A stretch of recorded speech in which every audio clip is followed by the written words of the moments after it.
Alors il faut arrêter tout débat dans ces cas-là.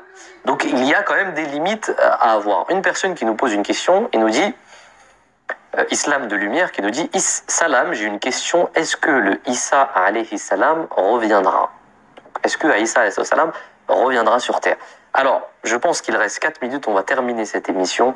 Parce que si vous voulez répondre rapidement à cette question, on va terminer parce que on voulait aborder une autre partie de cette vidéo, mais bon, de toute façon, on va pas avoir le temps, peut-être dans une autre émission. Dans une autre émission, Inch'Allah. Est-ce que Aïssa alayhi salam reviendra? Le saint prophète sallallahu alayhi wa sallam, il a dit que Aïssa reviendrait. C'est le saint prophète, c'est ce qu'il a dit. Il n'a même pas dit reviendrait, il a dit il descendra. Et ici, il faut bien comprendre une chose, c'est quand le saint prophète Mohammed sallallahu alayhi wa sallam parle, il s'adresse à la nature humaine, et cette nature humaine, elle est immuable. Un prophète, quand il parle, qu'il soit de 1500 ans ou de 3000 ans de cela, ce qu'il dit, il parle à une nature humaine qui est immuable, qui ne change pas. Il ne faut pas croire que par le passé, il y a des hommes qui pouvaient voler ou descendre du ciel comme ça, et qu'aujourd'hui, c'est plus possible. C'est pour cette raison-là que la foi, aujourd'hui, elle est en crise. Parce que les gens s'imaginent que la foi, c'est forcément la croyance en des choses qui sont inadmissibles logiquement parlant.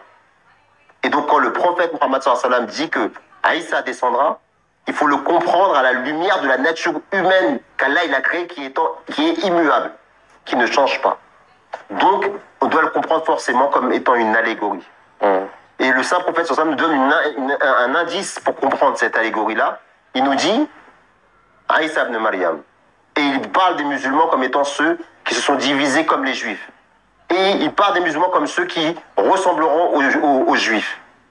Et le plus grand péché qu'ont commis les juifs, et qui est cité dans le Saint-Coran, c'est leur rejet des prophètes. Et en dernier lieu, celui du saint prophète, mais avant lui, de Jésus, alayhi salam.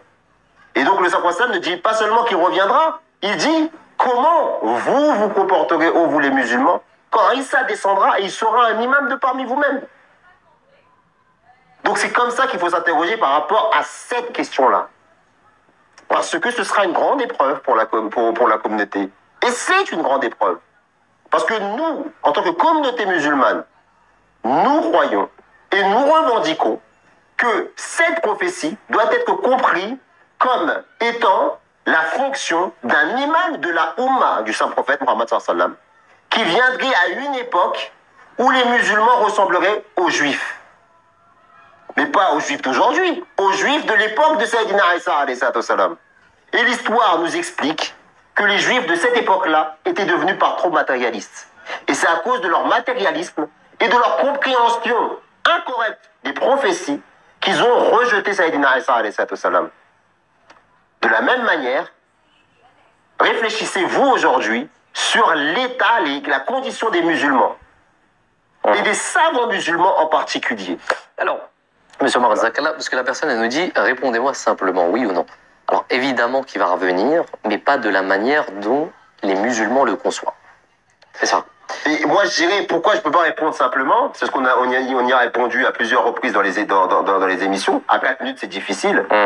Je vous inviterai à regarder les émissions qu'on a fait sur cette question-là, où les émissions elles sont titrées Jésus, fils de Marie, alayhi salatu salam, ou le Mahdi, parce qu'on dit que Sayyidina Isa et Jésus, c'est une seule et même personne.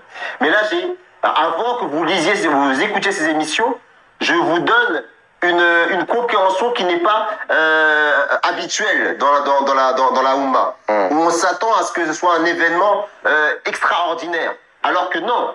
C'est certes un événement extraordinaire, mais pas surnaturel. C'est un événement que même un athée peut comprendre. Parce que Allah, il est juste et il s'adresse à sa créature selon son entendement. Et un athée pourrait dire, mais pourquoi tu m'as mis un cerveau et tu m'as fait accepter des choses qui sont rationnelles pour me faire croire en des choses qui sont irrationnelles. Donc cette croyance, on y croit, elle s'est réalisée, et elle s'est réalisée de la manière semblable aux prophéties qui sont réalisées lorsque le prophète Mohammed est descendu, lorsque Aïssa est descendu la première fois, lorsque Hazrat Ibrahim est descendu la première fois. Donc il y a toute une continuité, toute une sunna, toute une pratique d'Allah qui montre que ce sont des êtres humains comme vous et moi, qui viennent à cette différence, qu'ils ont une relation particulière avec Allah, qui se révèle à eux et qui montrent son soutien à ce genre de personnes. Et nous disons qu'en cette époque, à la fin du 19e siècle, un homme, un imam, un musulman de la communauté du Saint-Prophète Mohammed a revendiqué être cette personne qui métaphoriquement est le fils de Marie alayhi salatu wassalam.